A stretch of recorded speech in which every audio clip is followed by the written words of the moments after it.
we three meet again. In thunder, lightning, or in the rain. When the hurly-burly's done, when the battle's lost and won. That will be here, the set of sun. Where the place? Upon the There to meet with Macbeth. I come, Grey Malkin. Let it go. Annoyed.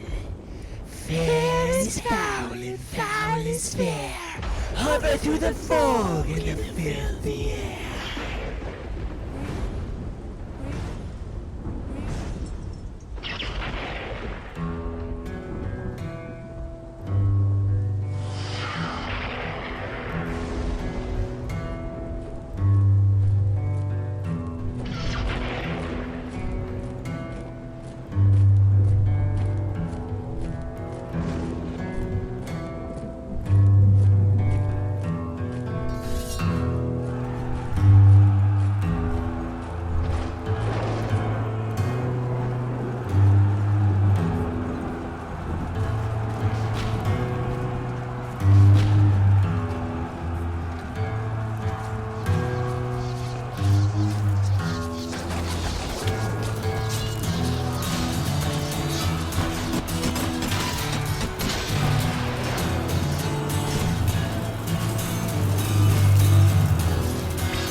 What bloody man is that? He can report, as seemeth by his plight, of the revolt, the new state. This is the sergeant who, like a good and hardy soldier, fought against my captivity. Hail, brave friend. Say to the king the knowledge of the ploy, as thou didst leave it. Down for Lidstone, as two spent swimmers that do cling together and choke their heart. The merciless MacDonald, worthy to be honourable, for did that the multiplying abilities of nature do swarm upon him. From the western islands of Cairns and Gallo classes, he supplied in fortune on his damned coral smiling, showed like a double sword. But all's too weak for brave Macbeth. Well, he deserves that name. Disdaining fortune, with his brandished steel, which smoked with bloody execution, like Valor's minion carved out his passage, till he faced the slave, which ne'er shook hands, nor bade farewell to him, till he unseamed him from the nave to the chops, and fixed his head upon our battlements. Oh, valiant cousin! Worthy gentleman! As winds the sun gins his reflection, shipwrecking storms and direful thunders break, so from that spring whence comfort seemed to come, discomfort swells. Mark, King of Scotland, mark! No sooner justice had, with valor armed, compelled these skimming guards that thrust their heels, but the Norwegian lords surveying advantage with various arms and new supplies of men, began a fresh assault. Dismayed not this, our captains Macbeth and Banquo! Spare those eagles, or the hare, the lion. If I say truth, I must report they were as cannons overcharged with double cracks, so they doubly did double strokes upon the foe, except they been so bathed in the reeking wounds, or remember the eyes in the Gorgatha. I cannot tell, but I am faint. My gases cry for help. So well thy words become thee as thy wounds. They smack of honor both. Go get them sergeants. Who comes here? The worthy Thane of Ross. What a haste looks through his eyes.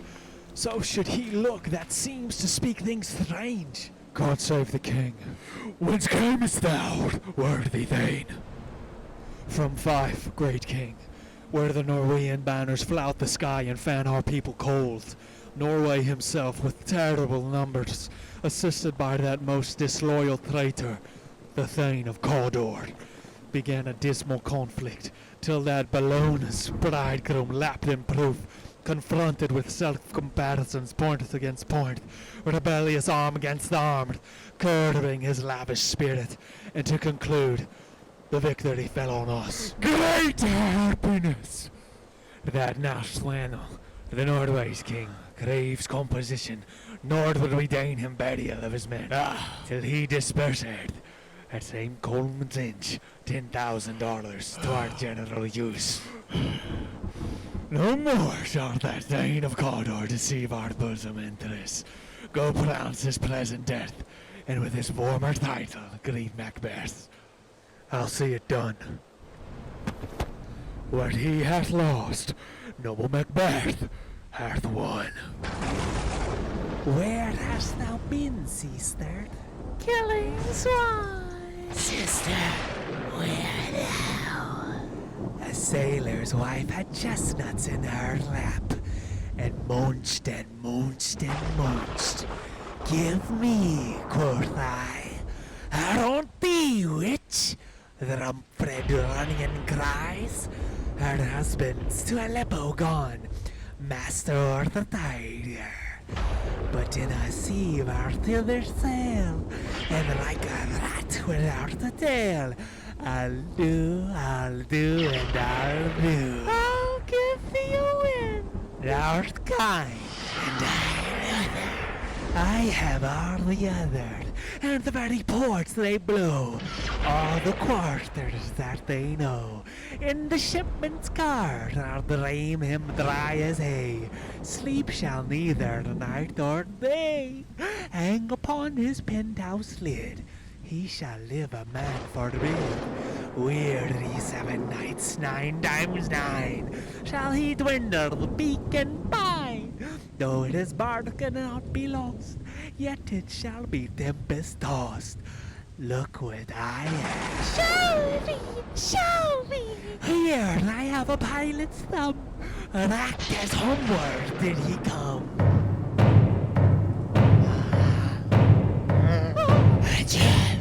Ajal, Macbeth doth come. The weird sisters hand in hand, posters over the sea and land, thus to go about, rice to thine, and rice to mine, and rice again to make up 9.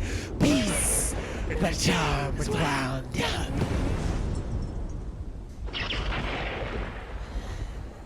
So far and very day I have not seen. How far it is called the forest? Ah, What are these? So withered and so wild and they're tired, that look not like the inhabitants of the earth, and yet are don't. Leave you or you are that man my question. You seem to understand me. By each at once her choppy finger lying upon her skinny lips. You should be women, and yet your beard forbid me to interpret that you are so. Speak if you can. What are you? All hail Macbeth, hail to thee, Thane of Glams. all hail Macbeth. Hail to thee, Thane of Cawdor. All hail Macbeth, thou shalt be king hereafter. Ah, Good sir, why do you start and seem to fear things that do sound so fair? In the name of truth, are ye fantastical, or that indeed which outwardly ye show?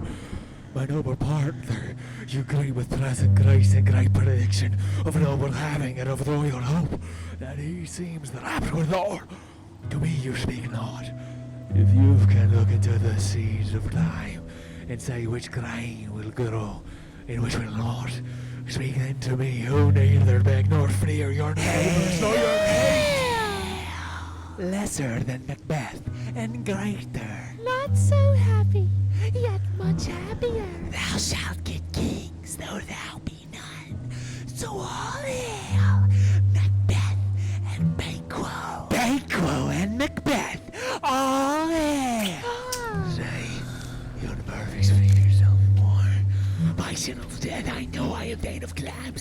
But now Cawdor, the Thane of Cawdor lives a prosperous gentleman, and we king stands up within the prospect of belief. No more than we Cawdor. Say from whence you owe this strange intelligence, or why upon this blasted eve you shall run away with such a pathetic greeting. Speak, I charge you. The earth hath bubbles as the water has, and these are of them. Where are they vanished? Into the air, and what seemed corporal melted his breath into the wind when they had stayed. Worth such things here as we do speak about, or have we eaten only insane root that takes the reason prisoner? Your children shall be kings. You shall be king, and Thane of Cawdor too, is it not so? They're the self-same doing the world. Who's here? The king hath happily received Macbeth, the news of thy success. And when he reads thy personal venture in the rebels' fight, his wonders and his praises do contend, which should be thine or his.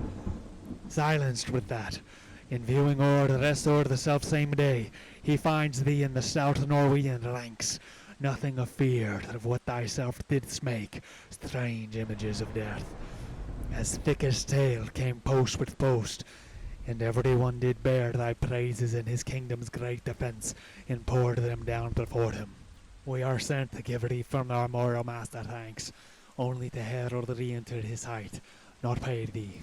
And for the earnest of a greater honour, he bade me from him call thee Thane of Cawdor, in which addition hail, most worthy Thane, for it is thine. What? Can the devil speak true? The Thane of Cawdor lives.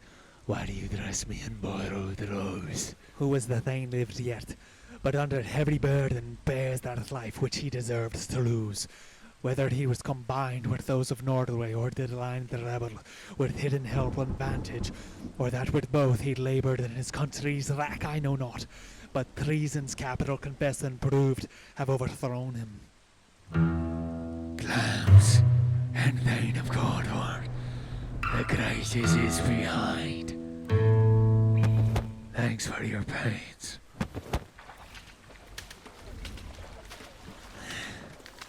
Do you not hope your children shall be kings? When those that gave the Thane of Cawdor to me promised no less to them. That trusted home might yet enkindle you unto the crown. Besides, the Thane of Cawdor, but 'tis strange, and oftentimes to win us to our harm, the instruments of darkness tell us truths, win us with honest rivals, to betrays and deepest consequence. Cousins, a word, I pray you. Two truths are told, as happy prologues to the swelling act of the imperial theme. No! No!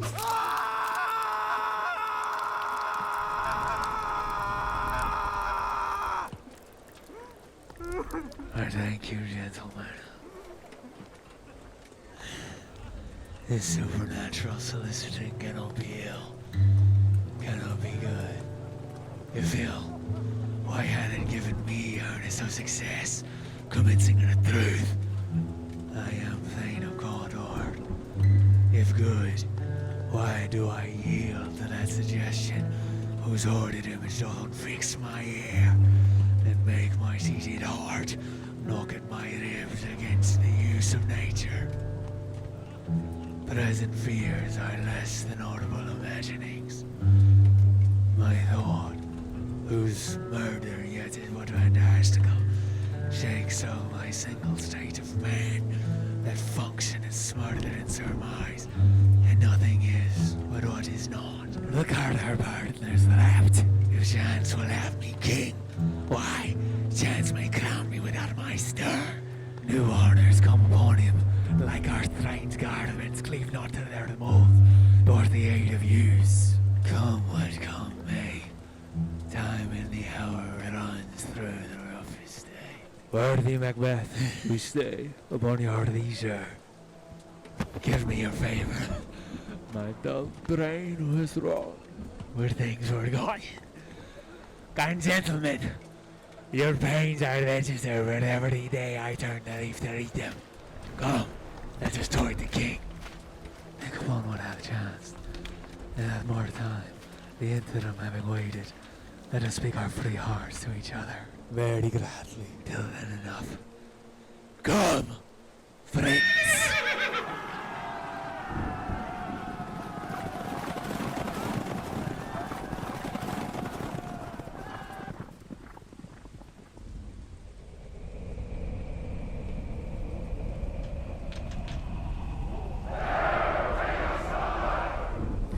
Is execution done on Cawdor? Are not those in commission yet to their time? My liege, they are not yet come back, but I have spoke with one that saw him die, who did report that very frankly he confessed his treasons, implored your highness pardon, and set forth a deep repentance. Nothing in his life became him like believing it. He died as one that had been studied in his death to throw away the dearest thing he owed as 'twere a careless trifle. There's no art to find the mind's construction in the face. He was a gentleman on whom I built an absolute trust. Oh, worthiest cousin, the sin of my ingratitude even now is heavy on me. Thou art so far before the swiftest wing of the recompense is slow to overtake thee. Would thou hast less deserved, let the proportion both of thanks and payment might have been mine. Only I have left to say, more is thy due, than more than all can pay. The service and the loyalty I owe in doing it pays itself. Your highness' part is to receive our duties, and our duties are to your throne, and state children and servants, which do but what they should by doing everything safe toward your love and honor. Welcome hither. I have begun to plant thee and will labor to make thee full of growing. Noble Banquo, that hast no less deserved, nor it must be known, no less to have done. So, let me enfold thee and hold thee to my heart. There thy grow, the harvest is your own. My plenteous joys, wanted in fullness, seek to hide themselves in drops of sorrow. Sons, kinsmen, thanes, and you whose places are the nearest. No, we will establish our estate upon our eldest, Malcolm, whom we name hereafter the Prince of Cumberland. Which honor must not unaccompanied invest him only, but signs of nobleness, like stars, shall shine on all the deservers. From hence at Inverness, and bind us further to you.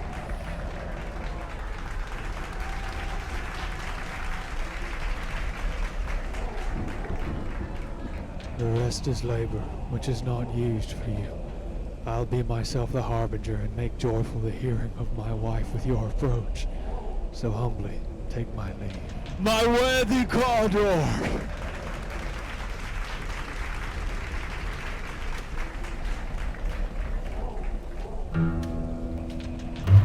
The Prince of Cumberland. That is a step on which I must fall down, or else hardly further my way lies. Stars, hide your fires, let not light see my black and deep desires.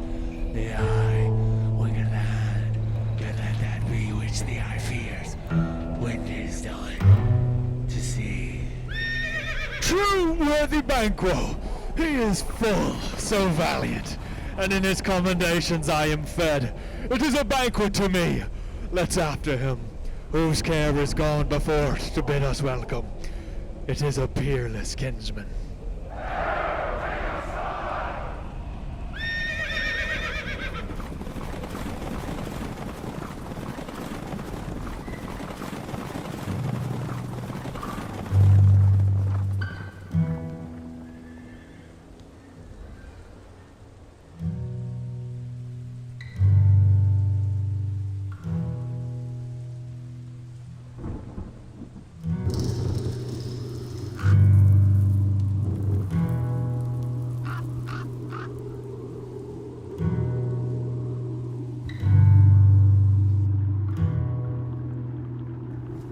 They met me in the day of success, and I have learned by the perfect report they have more in them than mortal knowledge.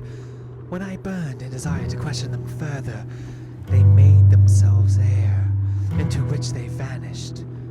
Whilst I stood wrapped in the wonder of it, came missives from the king, who all hailed me Dane of Cawdor, by which title before these weird sisters saluted me and referred me to the coming on of time with Hail, King that shalt be. This have I thought good to deliver thee, my dearest partner of greatness, that thou mightest not lose the dues of rejoicing by being ignorant of what greatness is promised thee. Lay it to thy heart, and farewell. Clams thou art, and Cawdor, and shalt be what thou art promised. Yet do I fear thy nature.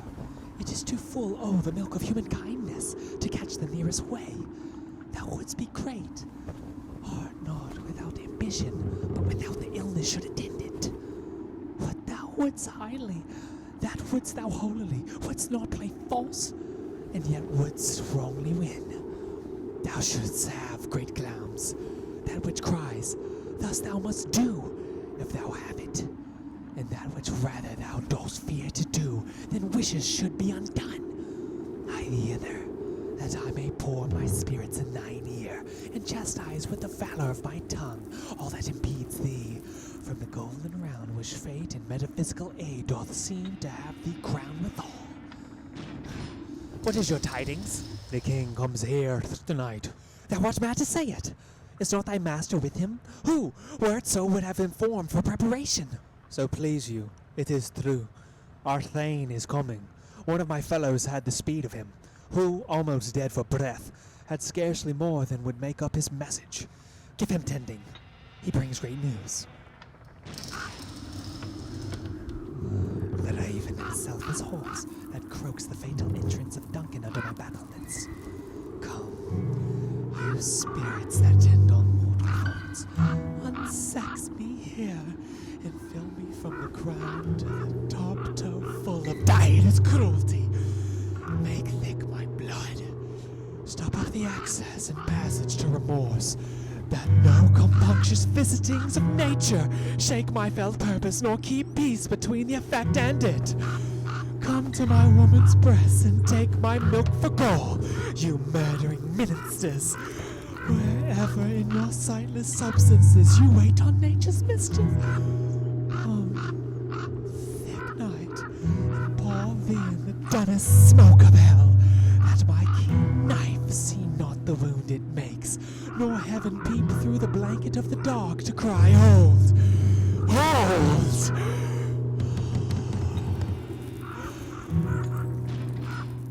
Great Clams, worthy Cawdor, greater than both, by all hail hereafter. Thy letters have transported me beyond this ignorant present, and I feel now the future in the instant. My dearest love, Duncan comes here tonight. And when goes hence?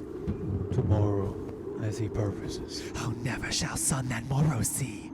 Your face, my Thane, is as a book where men may read strange matters, to beguile the time, look like the time, bear welcome in your eye, your hand, your tongue, look like the innocent flower, but be the serpent under it. He that's coming must be provided for, and you shall put this night's great business into my dispatch, which shall to all our nights and days to come give solely sovereign sway and mastery. We must speak further. Only look up clear, to alter favor ever is to fear. Leave all the rest to me.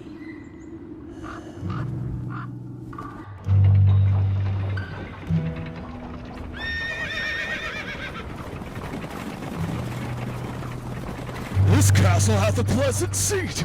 The air nimbly and sweetly that commends itself unto our gentle senses. For the guest of Thumber, the temple hoarding martlet does approve by his loved mansion tree, that the heavens breath smells warmly here, no jetty, freeze, buttress, nor coinal vantage, but this bird hath made his pendant bed in procreant clavel, where they most breed in all.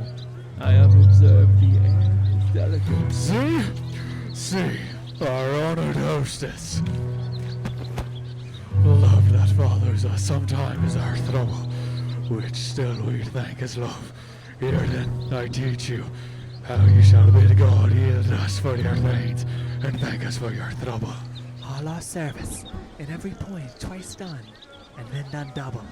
We're poor and single business to contend against those honors deep and broad wherewith your majesty loads our house. For those of old and late dignities heaped up to them, we rest your hermits. Where's the Thane of Cawdor? We crushed them at the heels, and had a purpose to be his purveyor, but he died well. And his great love, short message spurred that Earthman did his own before us. Fair the noble hostess, we are your guests tonight. Your servants ever have theirs themselves, and what is theirs, incompt to make their audit at your highness' pleasure. Still, to return to your own. Give me your hand. Conduct me to mine host. We love him highly, and shall continue our graces toward him. By your leave, hostess.